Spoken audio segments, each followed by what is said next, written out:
So I also want to thank CLACS for sponsoring this, and to Ada Ferrer and Tom Abercrombie, who've both been very crucial in getting this off the ground. So we're really looking forward to having this series of speakers here, mostly from the region, Peru, Ecuador, Bolivia. And it's a series of talks on the Andes, but the theme is decolonization for this semester, a topic which we felt had a great deal of openness to it and lent itself to a lot of different interpretations as to what's going on in the region right now. The term decolonization is one that has gained increasing traction in Bolivia, in Ecuador in particular. It's moved out from somewhat more radical fringe circles into mainstream discourse and into formal political discourse, new constitutions emerging that are grappling with the issue of decolonization. We thought it would be useful this semester to bring some people together to think about the conflicts in the region, the transformations in the region, and different kinds of interpretations of what decolonization can mean. Obviously, the question of decolonization is not just a recent political topic. It's not just a recent academic fad. It's something that lends itself, I think, to historical interpretation going back to the 16th century. We can think about in the Andes resistance movements like that of Taki Oncoy calling for the return of the Huacas as essentially containing a critique of colonialism and a project for decolonization, or Felipe Huaman de Ayala in the early 17th century, who wrote his chronicle to the King of Spain describing the abuses of the colonial system and describing as a world upside down, and which also contained a project for what society would look like if it were right side up. And similarly, throughout the 17th and 18th century, there were different kinds of arguments being made about forms of exclusion in colonial society and the ways in which indigenous people could be incorporated on different terms into the unfolding societies in the region. Obviously, in the late 18th century, the anti-colonial rebellions of Tupac Amaru, Tupac Katari, Tomas Katari also contained critiques of colonial society and projects for social transformation. The rebels in La Paz, for example, in the camp in El Alto above the city of La Paz, went around talking about the day when the land would be theirs and all of its wealth, and talked about a day when they alone would rule. And shortly thereafter, in the early 19th century, independence projects, now no longer headed by indigenous elites, but by Creole elites, got off the ground. And once again, there was a very strong critique of Spanish colonialism and arguments for the possibilities of new societies which could emerge, now being voiced by Creoles, but which we could legitimately think of as part of a long historical tradition of thinking about decolonization. In the 20th century as well, we can think about Jose Carlos Mariátegui in Peru, his critique of señorial gamonalismo, and his project for an indigenista project that would be a repudiation of what he saw as ongoing features of colonialism. Nationalists in the mid-20th century who participated in the National Revolution in Bolivia and agrarian reform projects in Peru and Bolivia likewise had a kind of discourse for decolonization, which I think ultimately was influential for some of the current indigenous movements in the late 19th and late 20th and early 21st centuries. So the Catarista and Indianista movements in Bolivia would be representative of these kinds of developments. Thinkers like Silvia Rivera Cusicanqui, who were intellectuals linked to the peasant trade union movements, have argued forcefully about these kinds of issues for some decades now.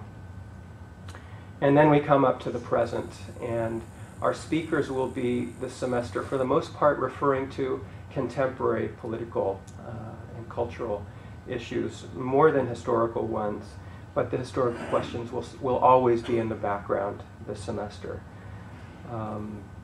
So the speakers will be, as Carmen Medeiros was saying, from a variety of disciplines, from different regions, different countries within the region.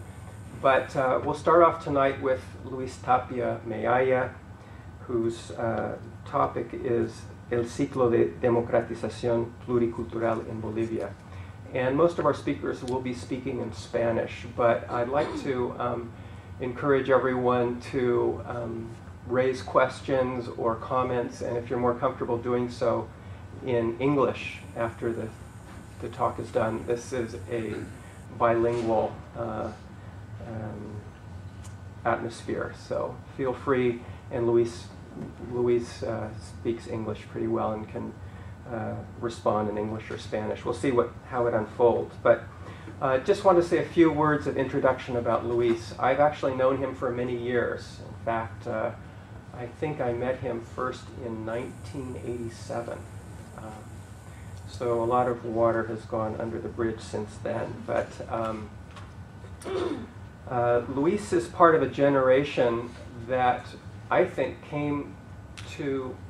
had its political formation during the period of the return to democracy in Bolivia, the late 70s, early 80s, and during the rise and then subsequent collapse of the UDP government, a center-left government that took over after the succession of military dictatorships was definitively broken through popular struggle, mobilization through trade unions of proletarian workers as well as of indigenous peasants, a time of a great deal of popular effervescence. But that political opening was radically transformed in 1985 with the imposition of the new political economy package, a restructuring, structural adjustment package in Bolivia that institute a neoliberal order, which looked very different from what the hopes of workers, peasants, and the left had in mind in the early 1980s. Luis studied and got his first degrees in Mexico, actually. In what year were you in Mexico? 81 and 85. Okay, so he was in Mexico again in 1985, and his training was in political philosophy at the UNAM, and he actually got 2 licenciaturas, one in philosophy at UNAM, another in political science at the Universidad Autónoma Metropolitana in Mexico City. And after his return in 1986, he was instrumental in starting a journal, which I later had the opportunity to participate in, a journal called Autodeterminación, Análisis Histórico-Político y Teoría Social. And the journal was coming out just in the aftermath of the neoliberal restructuring. So it was a time of radical change, very critical moment, and it's an interesting time to see an intellectual project be launched. A number of Luis's colleagues and comrades of that same generation were starting to publish their first work in the pages of Autodeterminación. And I just pulled off my bookshelf the first issue of the journal from 1986, September 1986. And it's interesting to look back at the moment and the contents of that issue. They published some previously unpublished works of Antonio Gramsci. They had a piece by Chantal Mouffe on hegemony and ideology in Gramsci. They had a philosophical reflection and comment about political projects by Luis Tapia, which was called Lo Político del Ser. And the editorial to the first issue is also interesting to look at, and I thought I'd read just a few short excerpts from it. ¿Es posible reflexionar todavía en un medio por demás complejo y hostil a la teoría? ¿Seguirá siendo garantía para la transformación las prácticas políticas y el conocimiento construido al cual estamos acostumbrados? ¿Qué actitud tomar ante una situación en la que existe un fuerte movimiento obrero de larga tradición de lucha, así como una izquierda, entre comillas, enferma ahora como antes, no solo de tristes ideas, sino de un anti-intelectualismo que se diría militante? ¿Qué posición asumir cuando grandes sectores de la izquierda, antaño muy combativos, arrastran ahora profundas frustraciones y decepciones políticas, culturales y hasta morales? El panorama evidentemente no es nada prometedor, pero aún así es posible superar esta coyuntura. De hecho, no solo es posible, sino necesaria.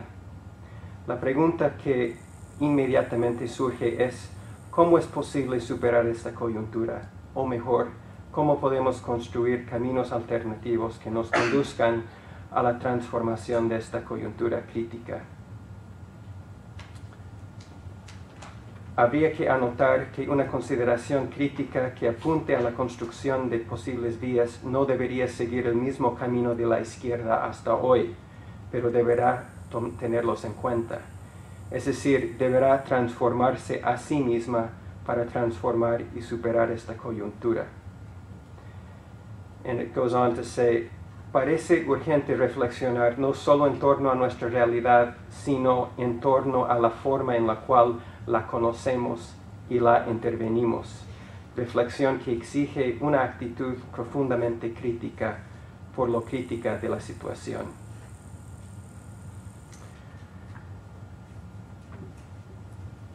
So, in the late 1980s, the journal maintained a critical position vis-a-vis the neoliberal regime that was being installed in the country. Some of Luis's writings in this period were targeted at what was called the democracia pactada, the kind of pact that existed amongst mainstream and conservative parties who were essentially managing the neoliberal economic model.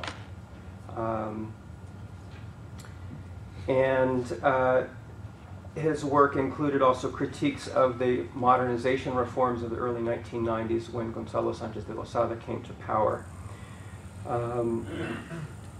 In the mid-1990s, he was in Brazil, and he received a doctorate at the Instituto Universitario de Pesquisas de Rio de Janeiro in 1997.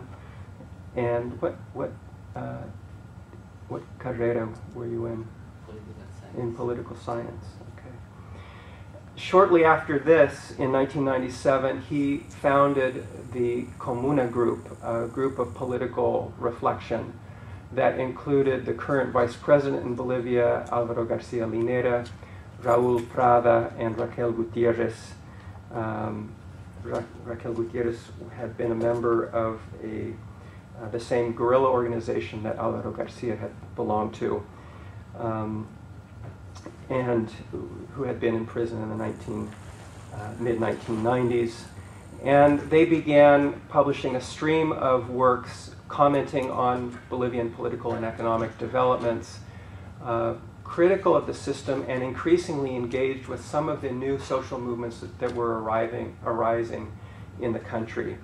After 1990, with the water war in Bolivia, series of blockades around the country in the highlands, as well as in Cochabamba in the early part of this decade, the gas war in 2003, and were all moments of flashpoints of political conflict and intense debate about what was going on in the country. And the work of the Comuna Group was essential for and very widely read. Important point of reference for political debate in the country on the nature of the political crisis, on the nature of the social movements that were emerging in this period, as well as what kinds of possibilities there were for political transformation in the country. Luis has written a number of books on his own, and I won't go into the full itemization of them. He wrote a very important book on the Bolivian political theorist René Zavaleta Mercado called La Producción del Conocimiento Local, which came out in 2002. And in recent years, La Invención del Núcleo Común, Ciudadanía y Gobierno Multisectorial, which came out in 2006. In 2007, he published La Igualdad es Cogobierno. 2008, Política Salvaje.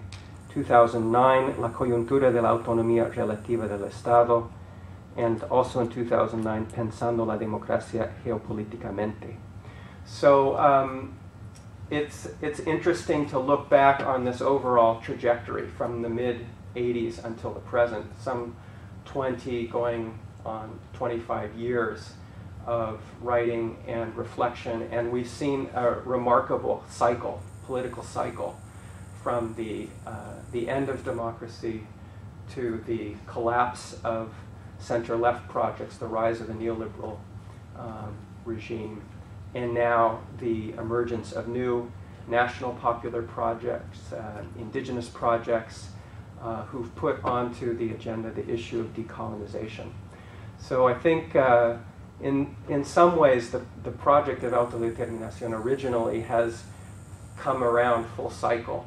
And some of the issues that were being proposed in those dark days of the mid-1880s now look very different. The world is Bolivia looks like something that would have been very hard to imagine some 20 years ago.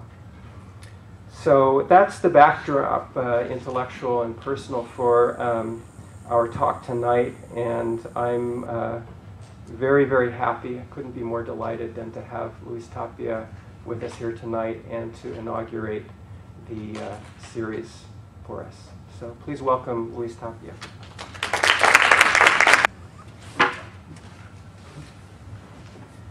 Muy buenas noches. Es un gusto para mí estar aquí con ustedes. Primero quisiera agradecer a los que han hecho posible que esté aquí para dialogar con ustedes, a todo el equipo de la comunidad académica de esta universidad, y a ustedes por venir, y espero que pueda motivarles la serie de ideas que ahora les voy a presentar. Yo les hablaré de una fase de descolonización contemporánea en la historia de Bolivia, que forma parte es una dimensión de un ciclo de democratizaciones multiculturales en el país y también en la región.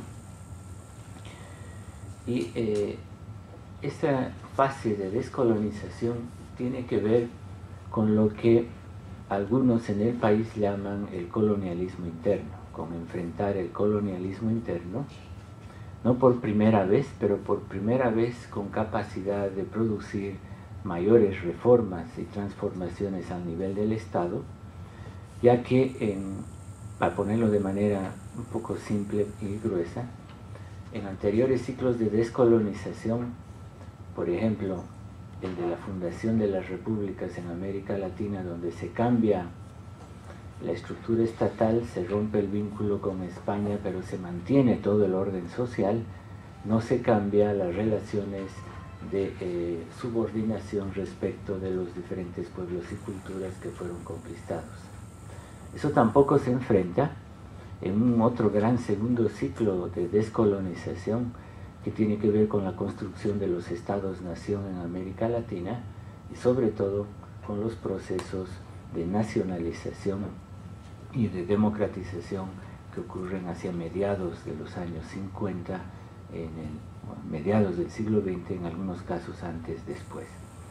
En ambos casos, los procesos de descolonización tuvieron que enfrentar o se plantearon enfrentar soberanías externas y romper algún tipo de vínculos y recuperar un margen de mayor autonomía en los procesos de decisión interna.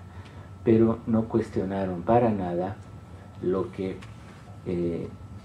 en varios lugares, pero en particular en Bolivia, los cataristas llaman el colonialismo interno, es decir, la persistencia de la desigualdad entre diferentes pueblos y culturas con el predominio de la matriz moderna de origen europeo y reformada con cada vez más influencia anglosajona. Para describir esto y tratar de explicar algunas de sus dimensiones, quisiera introducir primero una serie de consideraciones sociológicas y propuestas teóricas que me permiten sintetizar luego un intento de explicación del proceso en esta clave de descolonización. Voy a partir de introducir un par de ideas de un pensador boliviano, René Zavaleta, que las quiero desarrollar para plantear luego una otra serie de categorías para dar cuenta de los desarrollos más recientes en las formas en que se ha articulado la lucha política y la constitución y reconstitución de sujetos en el país. La primera idea, la más general, la básica, es la idea de formación social abigarrada. Y la idea sirve para referir una situación en la que diferentes tipos de sociedad están sobrepuestos y de manera desarticulada. Si recuerdan, la idea de abigarrado viene de esa situación donde hay varios colores, por ejemplo en una botellita, unos al lado de otros, pero que no se mezclan, que se puede distinguir bien el rojo, el amarillo o cualquier otro color. La idea, que en cierto sentido obviamente es una metáfora, sirve para explicar cómo en ciertas condiciones, como la boliviana, pasa algo similar en Guatemala, en Ecuador en diferente medida y en México en algunas regiones, es que no se ha producido una fase de fusión o mestizaje general entre los pueblos conquistados y las culturas dominantes, la cultura conquistadora, sino que se ha mantenido cierto grado de sobreposición que implica que en territorios como Bolivia no solo tenemos una multiculturalidad que implica que se hable varias lenguas, se tenga identidades diferentes, costumbres, memoria diferente, sino que se siga viviendo de otro modo, es decir, haya otro tipo de estructuras, es decir, otros modos de producir, otras estructuras de autoridad y de autogobierno que hacen que se hayan reproducido de manera mucho más completa cosmovisiones, formas de religiosidad, y vuelvo a subrayar porque voy a usar este como un eje, formas de autogobierno, es decir, que siguen controlando, por lo menos parcialmente o primariamente, territorios sociales a partir de otros sistemas de relaciones sociales. Eso me lleva a decir que en el caso de Bolivia no solo tenemos una condición plurilingüe o multicultural en ese sentido, sino que Bolivia es un país multisocietal, es decir, es un país que contiene varias sociedades y las contiene de un modo desarticulado en esta condición de sobreposición y de dominación colonial. Sin usar esta terminología, intelectuales aymaras en particular y otros en Bolivia llaman a eso colonialismo interno, es decir, que no se ha superado la sobreposición de la vieja matriz colonial sobre sus propios territorios y sus formas de vida.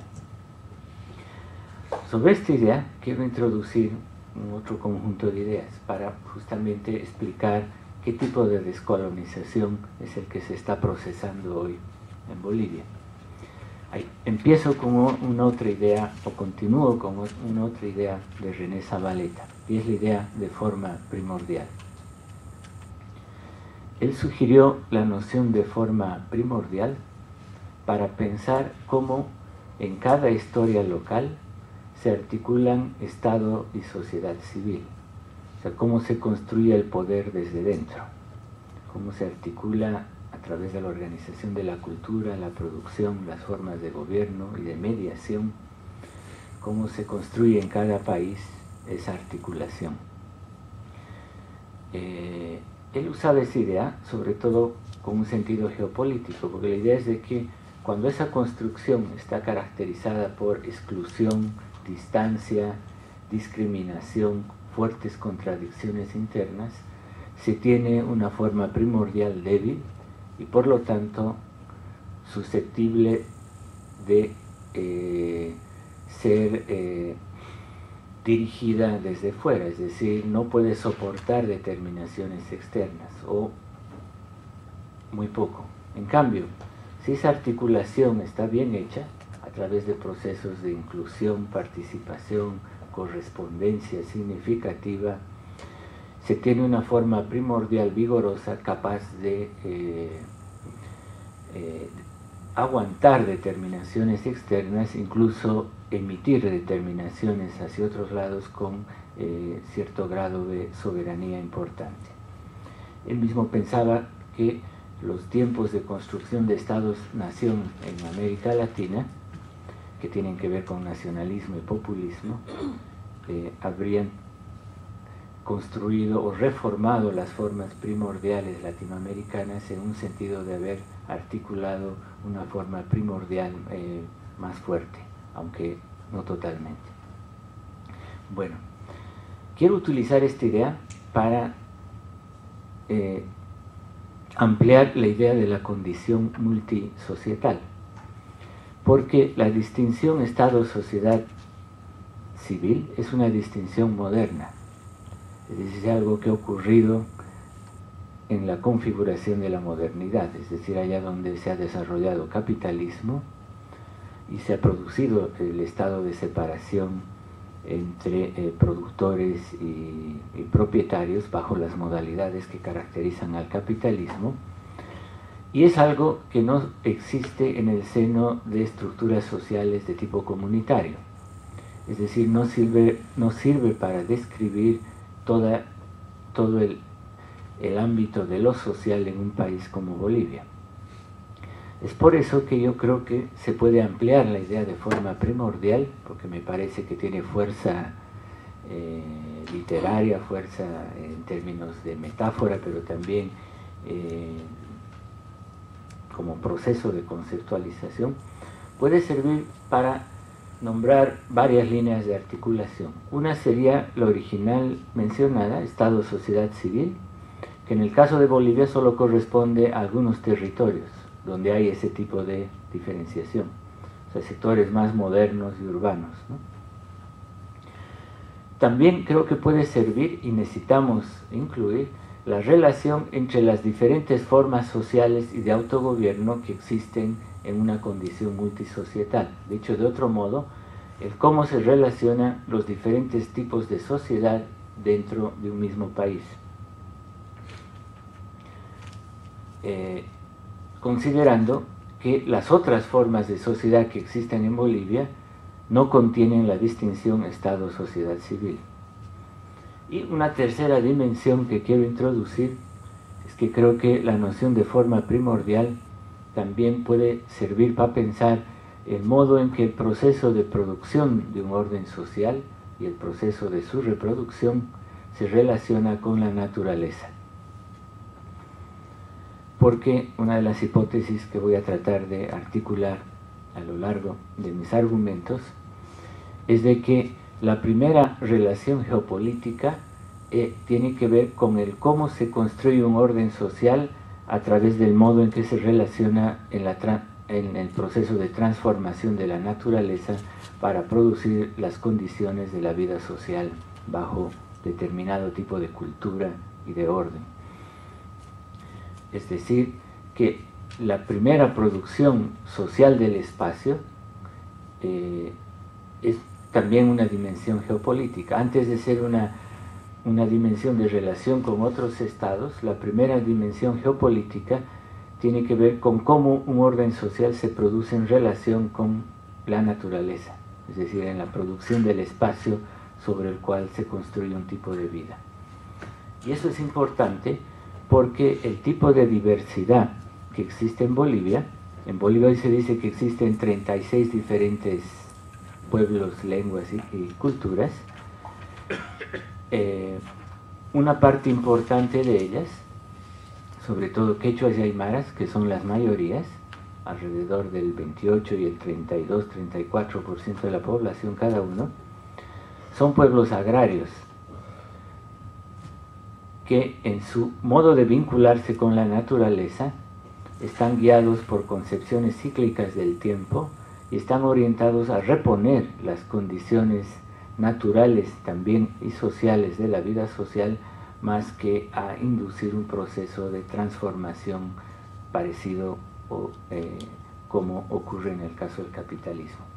Y la otra gran cantidad de culturas y pueblos que existen en Bolivia son culturas de matriz nómada. En la parte amazónica, el oriente de Bolivia y el sur de Bolivia, la gran diversidad social es de matriz nómada.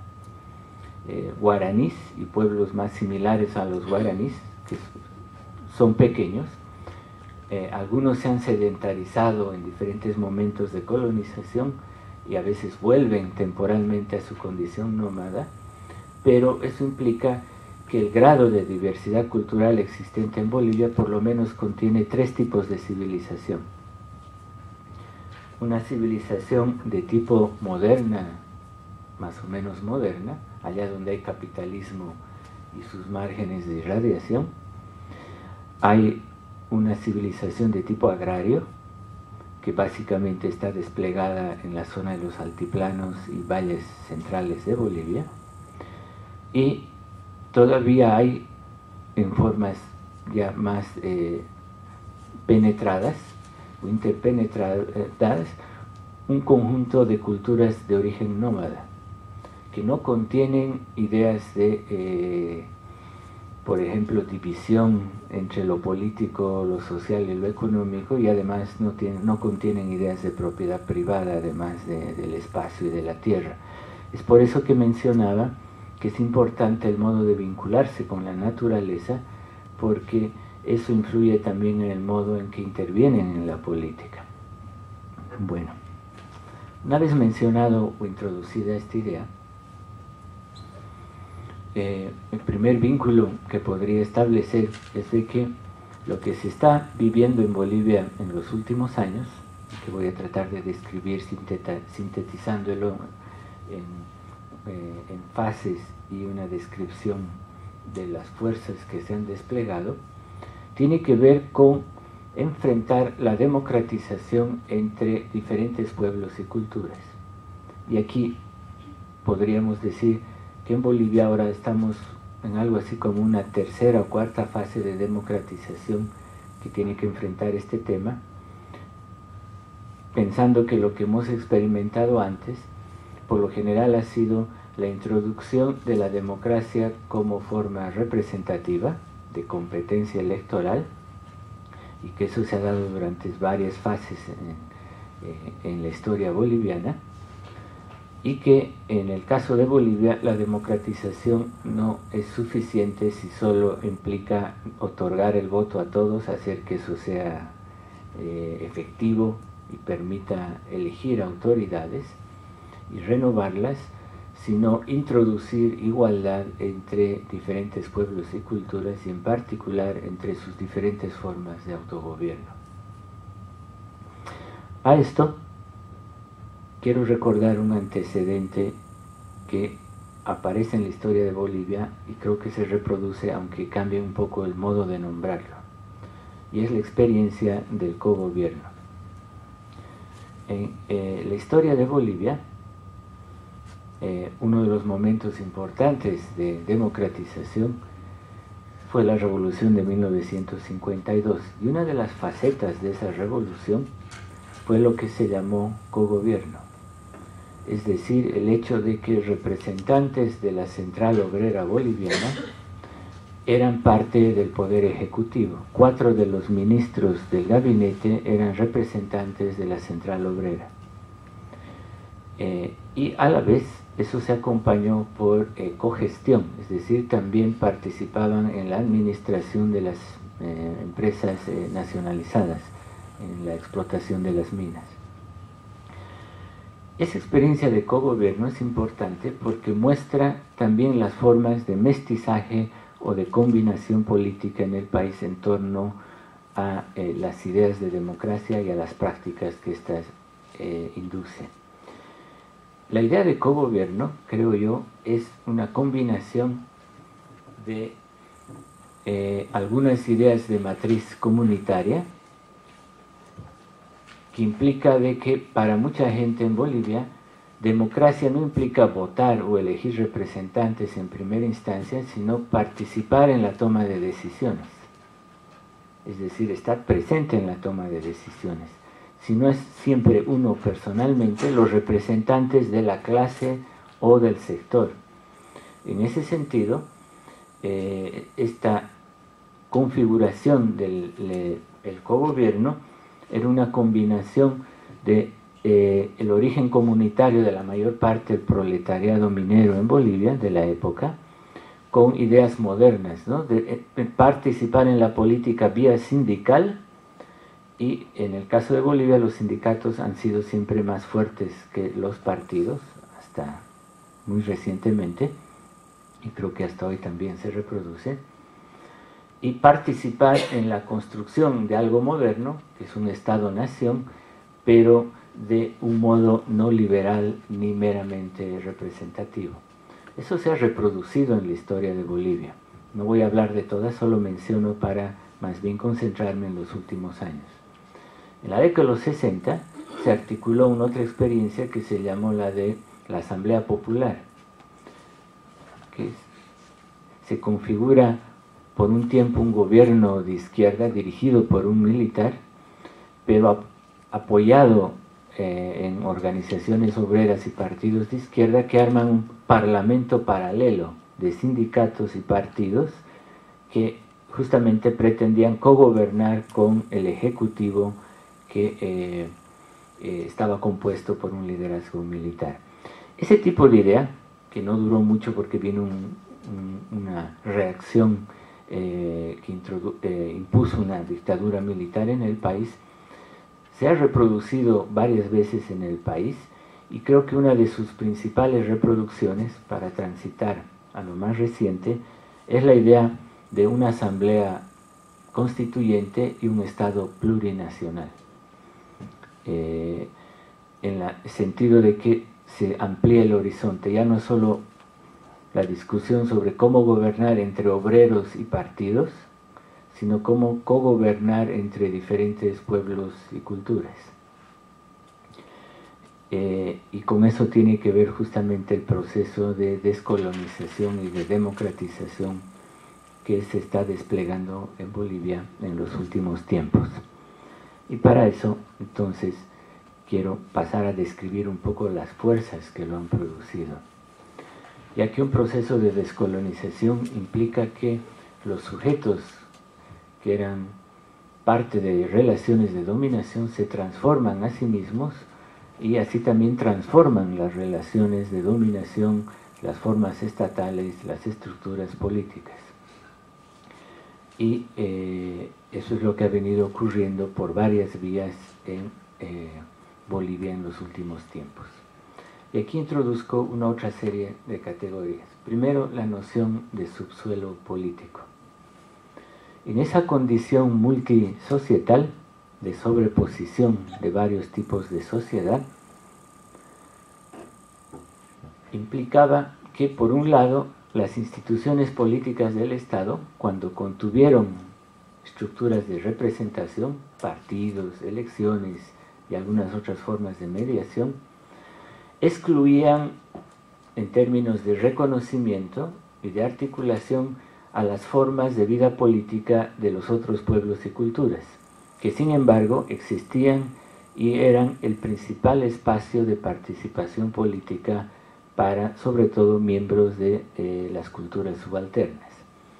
Dicho de otro modo, por debajo, lo digo metafóricamente, de las instituciones del Estado-Nación, había un extenso subsuelo político, es decir, espacios de vida política no visibles ni visibilizados por el Estado ni por los medios de comunicación, donde sin embargo se hacía política e inclusive se autogobernaba, aunque bajo relaciones de subordinación en relación al poder estatal, un conjunto significativo de colectividades, ya que a través de siglos estas se han reproducido en diferentes territorios. Un modo de explicar la crisis que empieza a desplegarse en Bolivia desde el año 2000 es decir que este subsuelo político que se fue rearticulando durante décadas produce la crisis del Estado en el momento en que hay movilizaciones que rompen esa superficie institucional del Estado boliviano, lo ponen en crisis y hacen visible que en Bolivia se hacía y se organizaba la vida política de varios modos y a través de diferentes estructuras culturales y políticas, que han de además emerger produciendo la crisis del Estado y proponiendo un proyecto de reconfiguración del mismo en términos plurinacionales. Es decir, el subsuelo político durante largo tiempo estuvo preparando la reforma del Estado y del país y emerge con propuestas en términos de su reconfiguración. Entonces voy a describir un poco algunos componentes, no todos, de este subsuelo político que es el que quiebra la estabilidad de los tiempos neoliberales y produce su crisis orgánica y seria hacia fines del siglo pasado e inicios de este siglo. Lo trataré de hacer de manera sintética. Cada una de estas fuerzas merecería una descripción larga. Probablemente algunos de mis compatriotas lo harán con mayor concentración.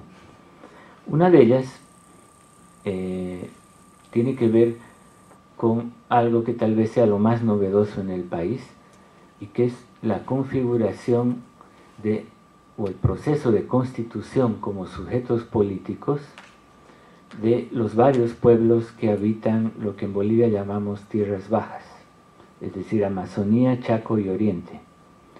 Hasta hace poco tiempo se pensaba que esos territorios eran casi vacíos políticamente, es decir, que en esos espacios solo existían los ganaderos, los latifundistas, que se convertían además en las autoridades locales y regionales, ¿no? Y articulaban poder patrimonial local y poder y autoridad estatal. En esas tierras, desde los 80 ya empiezan a ser visibles o intermitentemente visibles, un proceso de constitución de lo que van a terminar siendo 8 grandes formas de unificación interétnica que se han dado en esas regiones.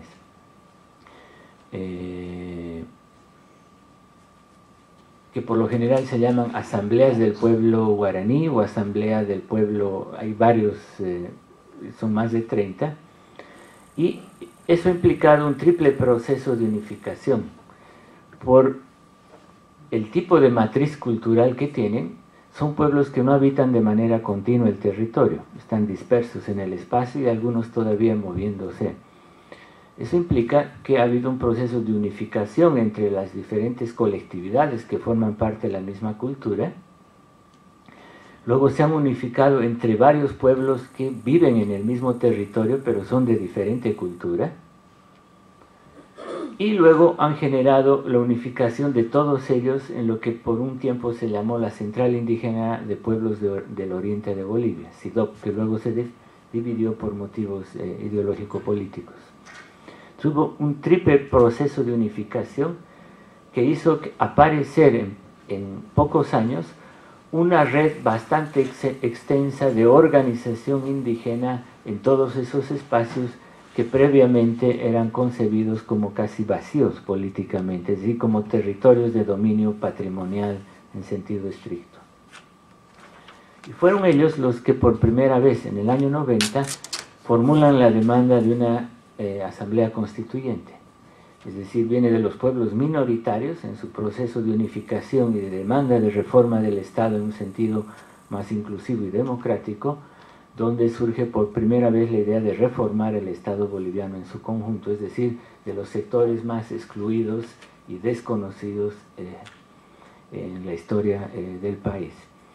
Tardó 10 años para que esa consigna vuelva a circular y en poco tiempo volverse una consigna y parte de un plan de acción política general en la Guerra del Agua, el año 2000. Pero antes de tocar eso, quisiera resaltar dos aspectos de estos procesos de unificación. Uno de ellos implica que hay una doble faceta. Es un proceso de articulación al interior de cada una de estas culturas, pero a la vez ha implicado un proceso de creación de instituciones de la sociedad civil, o sea, de formas de representación ante el Estado y ante otros sectores sociales bolivianos, lo cual implica que hoy tenemos una sociedad civil mucho más multicultural y diversa. Y en ese sentido son fuerzas que se mueven en ámbitos modernos a la vez que lo hacen a partir de matrices culturales ancestrales, obviamente modificadas en parte por todo el tiempo de dominio colonial y republicano.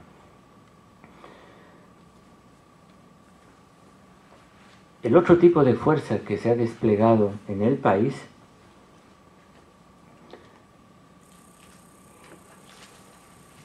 es una combinación. Bueno, empiezo mencionando la importancia del movimiento político que en Bolivia se conoce como catarismo. Este es un movimiento que se empieza a desarrollar desde fines de los años 60 y hacia fines de los 70 produce uno de los principales cambios políticos en el país, que es generar la independencia del sindicalismo campesino, que estaba articulado a la dictadura militar, y organizar una central sindical independiente, además con un discurso más autónomo en el sentido ético-político. La idea es de que deberían concebirse como campesinos, como clase explotada, a la vez que se concebían como sujetos de otra cultura. O sea, no era solo una cuestión de una división social interna a un mismo tipo de sociedad, sino que plantearon justamente la idea de que en Bolivia persistía el colonialismo interno.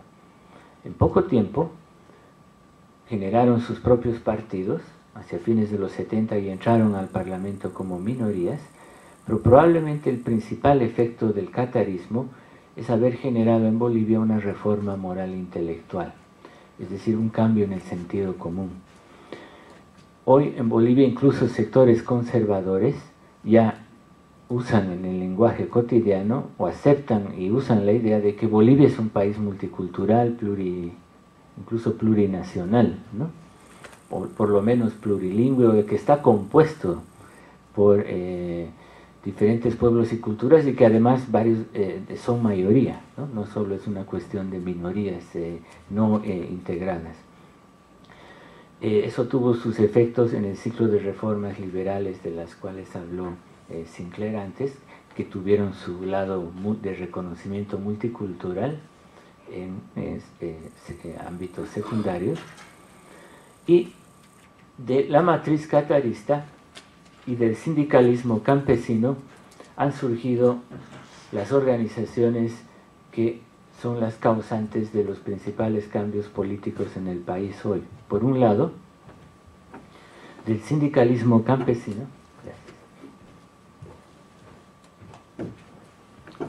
ha emergido el Partido de los Productores de Coca hacia mediados de los 90, como una forma de representar sus intereses en el Parlamento, aunque con un discurso nacional, y fueron minoría hasta el 2002. Pero también de la misma central sindical surge el movimiento indio Pachacuti, que es un ala radical del catarismo, que combina a veces reivindicaciones de tipo corporativo sindical como campesinos, pero a veces aparece el discurso de la autonomía aymara, es decir, de otro Estado, ¿no? No solo ya la reforma del Estado boliviano, sino la reconstitución de otro Estado en base a otras matrices culturales y políticas. Estas fuerzas se volvieron mayoría en La Paz ya a inicios de esta década y han sido una parte importante de las movilizaciones que han empezado a cercar las ciudades o los centros del poder político en el país. Y aquí quisiera resarcir un olvido que tuve hace un momento y que tiene que ver con la importancia del proceso de organización de los pueblos de tierras bajas. Yo creo que una de las principales derrotas de la derecha boliviana, de los sectores de oposición conservadora, latifundista en el país, en el último tiempo, que hicieron posible que se apruebe la última constitución y se pacifique en cierto sentido el país, es el hecho de que cuando el año 2008 la derecha lanzó su gran ofensiva, es decir, bloqueo de caminos, toma de instituciones del Estado, ataque a centrales campesinas, indígenas, sabotaje al presidente, es decir, no dejarlo aterrizar en ciertos territorios, es decir, una estrategia de guerra civil orientada a dividir el país en dos. Cuando se lanzaron en esa ofensiva, lo que experimentaron fue lo contrario, que primero hubo una resistencia y luego fuerzas campesinas indígenas de tierras bajas y apoyadas por organizaciones de tierras altas empiezan a moverse y cercar Santa Cruz, que sería la capital de la oposición en el país. Y yo creo que el resultado principal de eso es que han experimentado que ya no controlan el territorio que creían que era suyo. Esa creo que es el principal cambio en los últimos años en el país, es decir, el por qué la oposición y la política de sabotaje ha bajado y está en declinio, es que creo que han experimentado su gran derrota. Es decir, cuando se lanzaron a dividir el país, más bien encontraron con que cada vez están más arrinconados en algunos núcleos urbanos y ya no controlan el mundo agrario.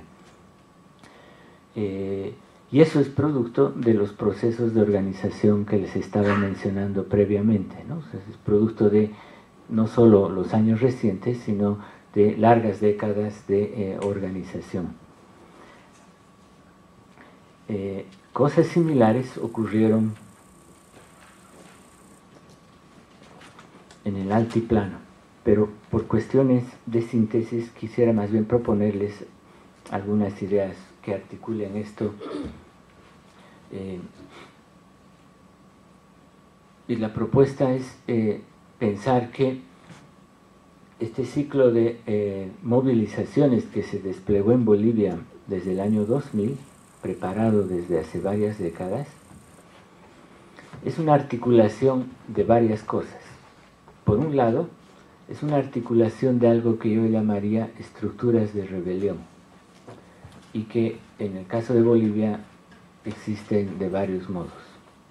Por un lado, las estructuras comunitarias, o sea, las estructuras de los tipos de sociedad que han permanecido como totalidades casi durante todos estos siglos, en determinadas coyunturas de movilización como las que se han desplegado desde inicios de siglo, la estructura de la sociedad funciona como una estructura de rebelión frente a la estructura estatal que sigue operando como una estructura neocolonial, ¿no? O sea, la estructura de una sociedad se vuelve una estructura de rebelión. En ese sentido, creo que en Bolivia no solo tenemos movimientos sociales, sino lo que yo llamaría movimientos societales. Son sociedades las que se mueven contra otra sociedad. No solo es un sector de la sociedad que se está moviendo para reformar su estado o algunas estructuras sociales. Por el otro lado, en la historia de Bolivia, a lo largo de luchas de resistencia y de intentos de construir un Estado-nación en Bolivia, se ha incorporado sobre todo en sectores obreros y populares, tanto en el campo como en la ciudad, algo que se podría llamar una especie de memoria nacional popular, es decir, una memoria de experiencias de lucha, de organización, la idea de que la asamblea es el núcleo político, la forma básica de organización política donde se toman decisiones y a partir de la cual la gente se moviliza, y eso históricamente ha estado vinculado a la idea de que reconquistar o reconstituir el poder en Bolivia implica nacionalizar el Estado, en principio, y a través del Estado nacionalizar los recursos naturales como una de las condiciones básicas del cambio político y social, e instaurar formas de democracia directa combinadas con las estructuras modernas. Eso se ha reactualizado en la historia de Bolivia luego de haberse visto desarticulada entre los 80s y 90s, y la principal forma de articulación de estas estructuras y de su vinculación con las otras ha sido la experiencia de la coordinadora del agua en Cochabamba, que articuló la guerra del agua que produjo la primera victoria popular después de dos décadas de derrota creciente, un proceso así de declinio de las capacidades de organización. Y la clave de esa victoria fue que la coordinadora operó como la fuerza articuladora de un conjunto de espacios públicos de democracia directa. El diagnóstico de la gente de Cochabamba era que había una crisis de representación, es decir, que los partidos no representaban, ni las instituciones del Estado incorporaban, mediaban, escuchaban, y por lo tanto articularon su propia red de asambleas, de tal modo que la coordinadora era un espacio donde iban los representantes de cada una de las formas de organización local. Comités de regantes, de gente que usa el agua para trabajar, juntas vecinales, asociaciones civiles de diverso tipo, sindicatos periurbanos, agrarios, y de manera rotativa asistían a la gran asamblea de la coordinadora, que a su vez era rotativa y más o menos permanente, y se volvió el espacio público y de democracia participativa que fue el que dirigió el proceso de cuestionamiento a la ley del agua y produjo esta primera victoria. Y inmediatamente lo que hizo la coordinadora del agua es saltar del tema agua a el tema nacionalización del gas y asamblea constituyente, es decir, articuló la propuesta de los pueblos de tierras bajas de hace 10 años, que estaba también ya circulando en otros sectores, recuperó de la memoria histórica la idea de la nacionalización de los recursos naturales y articuló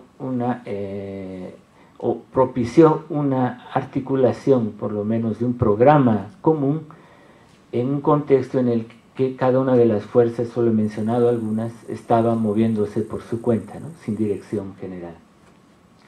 Menciono esto porque creo que es importante tener en cuenta que el proceso en Bolivia no es algo que fue organizado y dirigido por el MAS.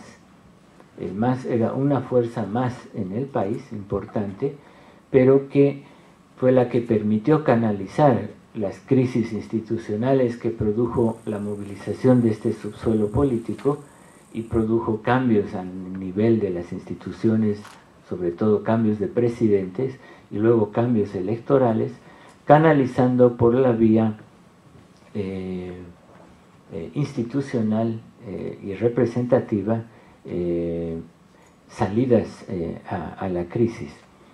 De hecho, la victoria electoral del MAS se sostiene sobre una extensa red de alianzas con este tipo de organizaciones: sindicalismo campesino, asambleas de pueblos indígenas, sindicatos del más diverso tipo, gremios y varios otros tipos de sectores populares, o sea, con lo que es fuerte e importante en cada sector o con varias organizaciones. Y aquí quisiera introducir una otra idea, y voy a introducir varias de manera sucesiva para ir acabando y tener un tiempo para ir dialogar. Creo que en Bolivia hemos vivido un periodo que todavía continúa de manera combinada con algo que describo luego, que usando un término de Gramsci se podría llamar de catarsis. Es decir, un momento donde varias fuerzas pasan del momento corporativo o particularista al momento ético, político o nacional, que en el caso de Bolivia se vuelve plurinacional. Es decir, articulan lo particular de cada uno con propuestas de tipo nacional. Y es por eso de que todo se dirigía a la idea de una asamblea constituyente, ¿no? Es decir, el cambio el más general que podría haber, aunque no es el más general, el cambio del orden social podría ser todavía más importante que solo la constitución política. Pero eso se ha desplegado en el país y se sigue desplegando de manera paralela a elementos corporativos. De hecho, las victorias electorales del MAS, por un lado, están montadas sobre un programa político que no elaboró el partido, sino que lo elaboraron estas fuerzas en movimiento, asambleas indígenas, sindicalismo campesino y sus formas de unificación, la coordinadora del agua. Es decir, es un partido que entró al gobierno con un programa elaborado por otras fuerzas y que tenía que cumplirlo. Es decir, es un partido un paso detrás de fuerzas sociales, ¿no? Y creo que sigue siendo así. Y luego se mantiene y crece electoralmente sobre la base de una alianza corporativa, eso sí, con un espectro amplio de estas organizaciones. Porque en esa negociación para elegir candidatos a asamblea y luego a parlamento, no se discuten cosas programáticas, sino cuotas, ¿no? En qué medida entran diferentes sectores. Y creo que lo que permitía eso era de que como que pensaban que el programa general ya estaba definido, ¿no? Era cuestión de nacionalizar y reformar la Constitución.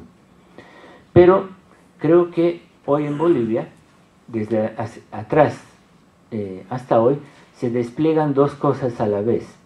Por un lado, esta ola de catarsis, es decir, de salto de las fuerzas al nivel ético-político plurinacional, es decir, de tener propuestas no solo para sí mismos, sino para todos.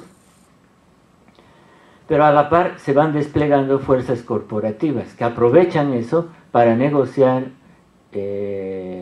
posiciones de poder sectorial. Y tendencialmente esas, en los últimos años, están pesando más que las otras. Es decir, lo corporativo, articulado entre sindicatos, gremios y más, está pesando más que el lado más catárquico, por así decirlo, de las movilizaciones, que a nivel organizativo estuvo articulado en la historia boliviana por lo que se llama el Pacto de Unidad. El Pacto de Unidad es la gran unificación entre las 8 grandes organizaciones campesinas indígenas en el país. Y el Pacto de Unidad es como una unidad campesina indígena paralela al MAS, algunos de ellos aliados con el MAS, otros no, es decir, con candidatos, pero se da lo peculiar en el caso boliviano, es que el partido es como el que tiene la visión más corporativa y estatista, y es el Pacto de Unidad el que tiene la dimensión más programática y toda la idea del proyecto del Estado plurinacional. Lo que entró de Estado plurinacional en la Constitución boliviana es gracias al Pacto de Unidad presionando al MAS, que estaba bien dispuesto a negociar todo lo plurinacional con la oposición y otras fuerzas, ya que en su origen el MAS es un partido creado por un sindicato con una historia de izquierda, un discurso nacional que reivindicaba la diversidad cultural, pero en última instancia es un partido predominantemente moderno. Y es por eso que hoy el núcleo duro de la propuesta de gobierno del MAS es modernización capitalista, o sea, capitalismo de Estado en condiciones de una articulación simbólica plurinacional, ¿no? Es por eso que yo creo que en el país se están desplegando todavía las dos cosas, ¿no? Un horizonte plurinacional y un horizonte más corporativo que tiende a predominar. Y en ese sentido yo diría que operan todavía o se están desplegando dos cosas en diferente composición. Por un lado, estructuras de rebelión con capacidad de propuesta de reforma global del país, y por el otro lado están operando lo que yo llamaría la sobredeterminación de las estructuras de dominación, que específicamente se expresa en el hecho que líderes y organizaciones de origen campesino indígena que han entrado al Estado se están transformando cada vez más en operadores del viejo Estado, ¿no? Y en cierto sentido, esto lo digo aventurando una opinión, creo que hay algo de lo que Gramsci llamaba transformismo.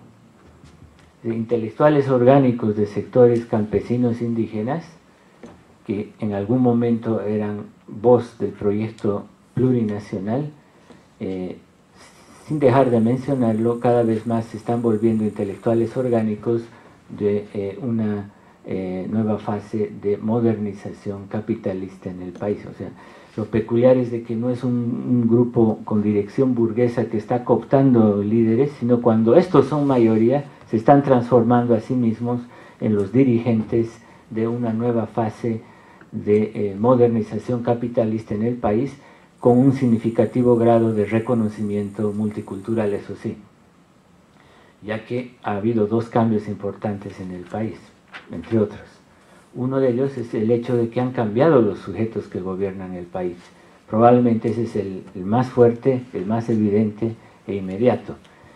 Del gobierno central han sido desplazados los dirigentes de los partidos liberales, de los partidos aliados de origen nacionalista, socialista, y ha entrado un nuevo bloque social, articulado por representantes de origen indígena, campesino y algunos otros sectores populares que están dirigiendo el nivel central. Sin embargo, en varias regiones del país la composición no es igual y el territorio en algunas regiones sigue siendo gobernado por la vieja clase dominante. Y es por eso que en el país hay algo que yo llamaría un Estado dividido. Hay ciertos niveles del Estado gobernados por un bloque social y hay otros niveles del Estado y territorios gobernados por otro bloque social en fuerte contradicción. Y los años por venir todavía creo van a seguir caracterizados por esta lucha, ¿no?, entre los viejos grupos dominantes y la forma en que se articule, amplíe o reproduzca la forma de participación política que se está dando en torno a este bloque social de origen campesino. Y en torno a eso cabría mencionar un otro cambio significativo. Tal vez por primera vez en la historia de Bolivia y en general tal vez en otras latinoamericanas, hay lo que yo llamaría centralidad campesina en la política. Es decir, que las fuerzas más importantes son de matriz campesina. El discurso es de matriz agraria, no solo campesina. Y las propuestas más amplias vienen también de organizaciones de matriz campesina y agraria. Por lo general, todas las reformas en América Latina fueron articuladas por sectores intermedios o élites de poder económico-político de ámbitos más modernos y urbanos.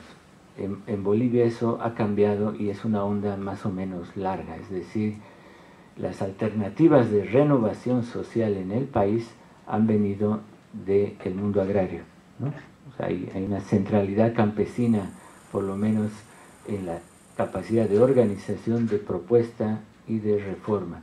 Dicho de otro modo, las visiones más amplias vienen del mundo agrario, ¿no? Eso vuelca un poco las cosas, porque por lo general la pretensión de tener la visión más universal era de los sectores urbanos modernos, ya sea socialistas o más o menos liberales.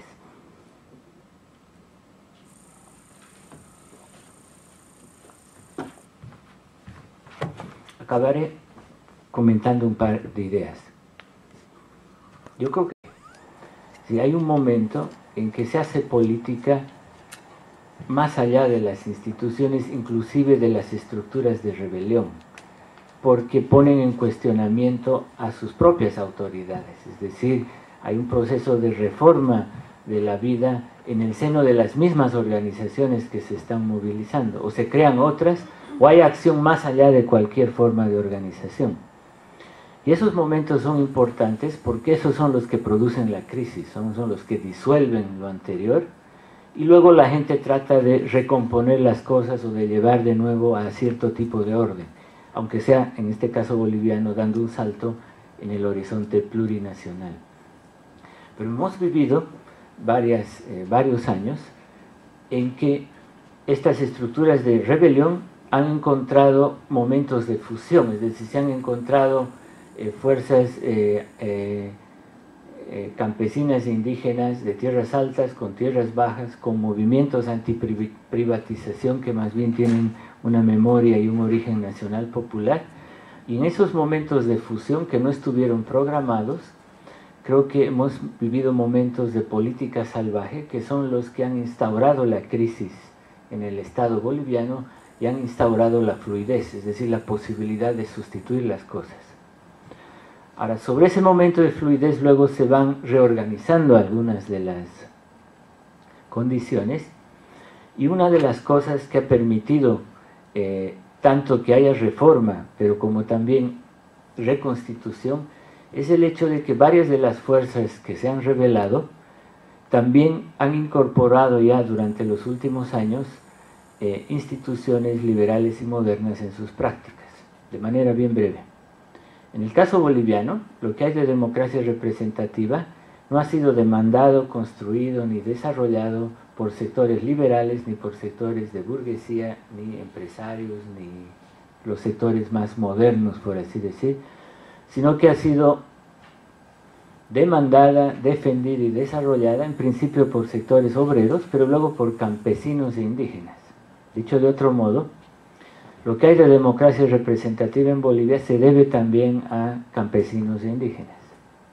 O sea, no hay la contradicción de que hay la democracia liberal representativa de sectores modernos, asediada por el comunitarismo antiliberal de campesinos e indígenas, sino que los indígenas están soportando las dos cosas. Es decir, lo que hay de democracia representativa y lo que hay ahora, bueno, había antes de democracia comunal o comunitaria y hoy está reconocida por el Estado.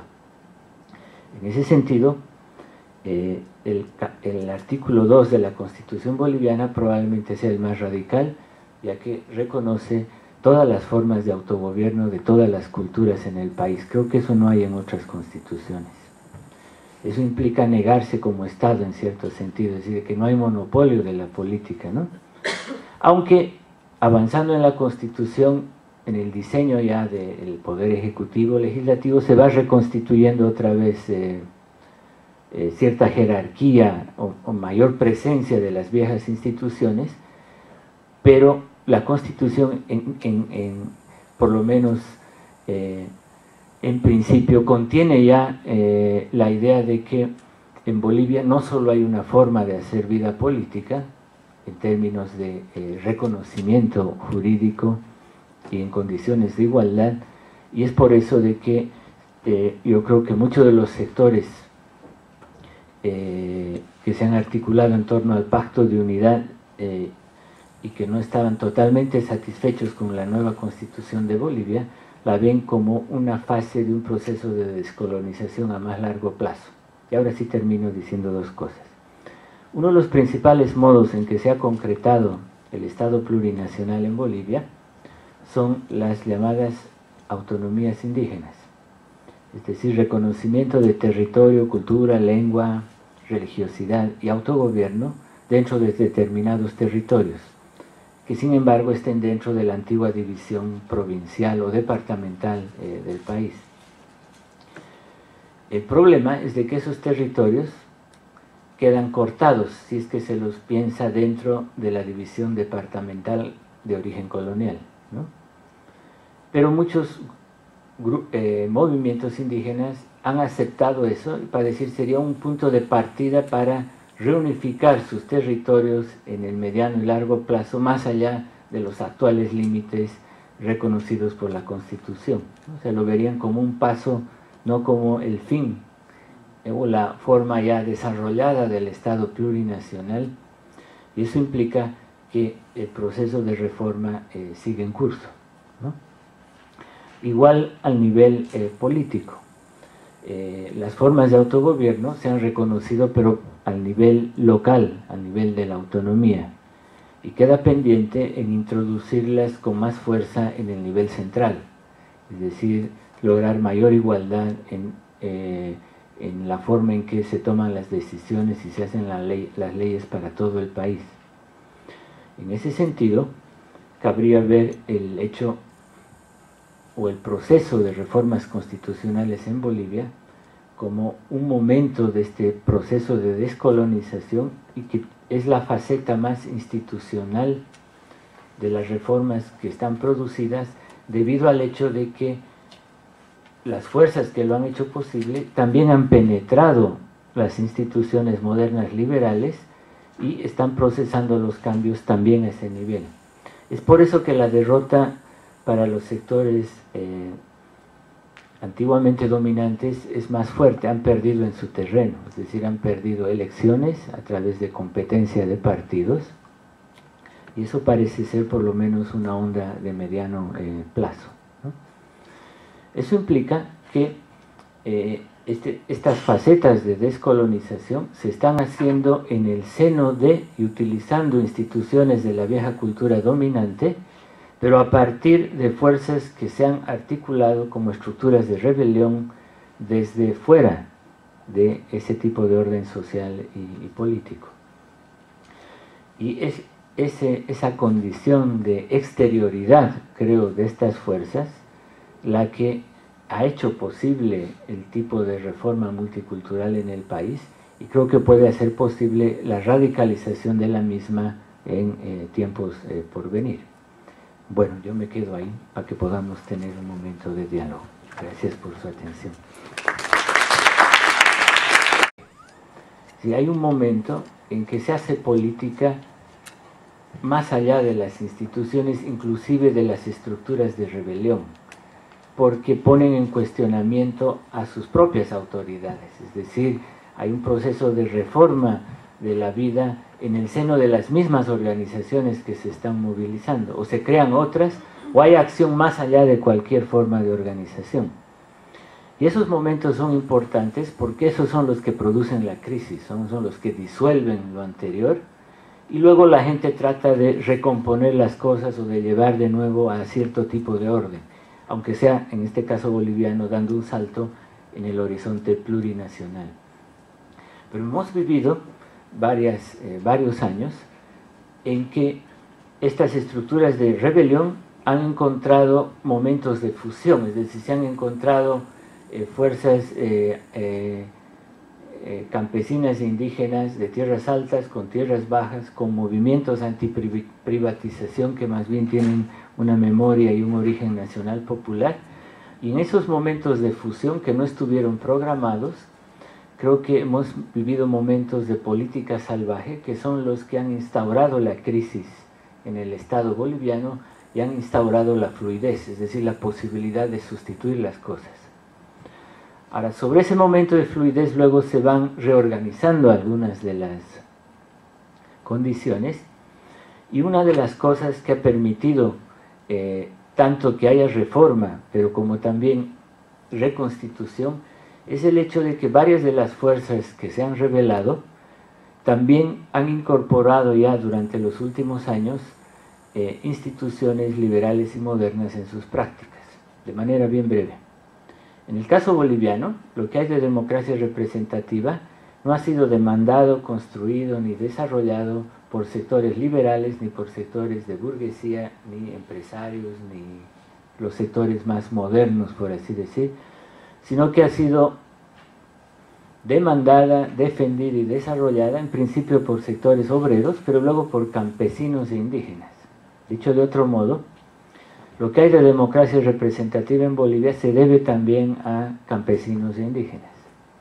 O sea, no hay la contradicción de que hay la democracia liberal representativa de sectores modernos, asediada por el comunitarismo antiliberal de campesinos e indígenas, sino que los indígenas están soportando las dos cosas. Es decir, lo que hay de democracia representativa y lo que hay ahora, bueno, había antes de democracia comunal o comunitaria y hoy está reconocida por el Estado. En ese sentido, el artículo 2 de la Constitución boliviana probablemente sea el más radical, ya que reconoce todas las formas de autogobierno de todas las culturas en el país. Creo que eso no hay en otras constituciones. Eso implica negarse como Estado en cierto sentido, es decir, que no hay monopolio de la política, ¿no? Aunque avanzando en la Constitución, en el diseño ya del Poder Ejecutivo, Legislativo, se va reconstituyendo otra vez cierta jerarquía o mayor presencia de las viejas instituciones, pero la Constitución, por lo menos en principio, contiene ya la idea de que en Bolivia no solo hay una forma de hacer vida política, en términos de reconocimiento jurídico y en condiciones de igualdad, y es por eso de que yo creo que muchos de los sectores que se han articulado en torno al Pacto de Unidad y que no estaban totalmente satisfechos con la nueva Constitución de Bolivia, la ven como una fase de un proceso de descolonización a más largo plazo. Y ahora sí termino diciendo dos cosas. Uno de los principales modos en que se ha concretado el Estado plurinacional en Bolivia son las llamadas autonomías indígenas, es decir, reconocimiento de territorio, cultura, lengua, religiosidad y autogobierno dentro de determinados territorios, que sin embargo estén dentro de la antigua división provincial o departamental del país. El problema es de que esos territorios quedan cortados si es que se los piensa dentro de la división departamental de origen colonial, ¿no? Pero muchos movimientos indígenas han aceptado eso, para decir sería un punto de partida para reunificar sus territorios en el mediano y largo plazo, más allá de los actuales límites reconocidos por la Constitución, ¿no? O sea, lo verían como un paso, no como el fin o la forma ya desarrollada del Estado plurinacional, y eso implica que el proceso de reforma sigue en curso, ¿no? Igual al nivel político. Las formas de autogobierno se han reconocido, pero al nivel local, al nivel de la autonomía, y queda pendiente en introducirlas con más fuerza en el nivel central, es decir, lograr mayor igualdad en la forma en que se toman las decisiones y se hacen las leyes para todo el país. En ese sentido, cabría ver el hecho o el proceso de reformas constitucionales en Bolivia como un momento de este proceso de descolonización, y que es la faceta más institucional de las reformas que están producidas, debido al hecho de que las fuerzas que lo han hecho posible también han penetrado las instituciones modernas liberales y están procesando los cambios también a ese nivel. Es por eso que la derrota para los sectores antiguamente dominantes es más fuerte, han perdido en su terreno, es decir, han perdido elecciones a través de competencia de partidos, y eso parece ser por lo menos una onda de mediano plazo, ¿no? Eso implica que estas facetas de descolonización se están haciendo en el seno de y utilizando instituciones de la vieja cultura dominante, pero a partir de fuerzas que se han articulado como estructuras de rebelión desde fuera de ese tipo de orden social y político.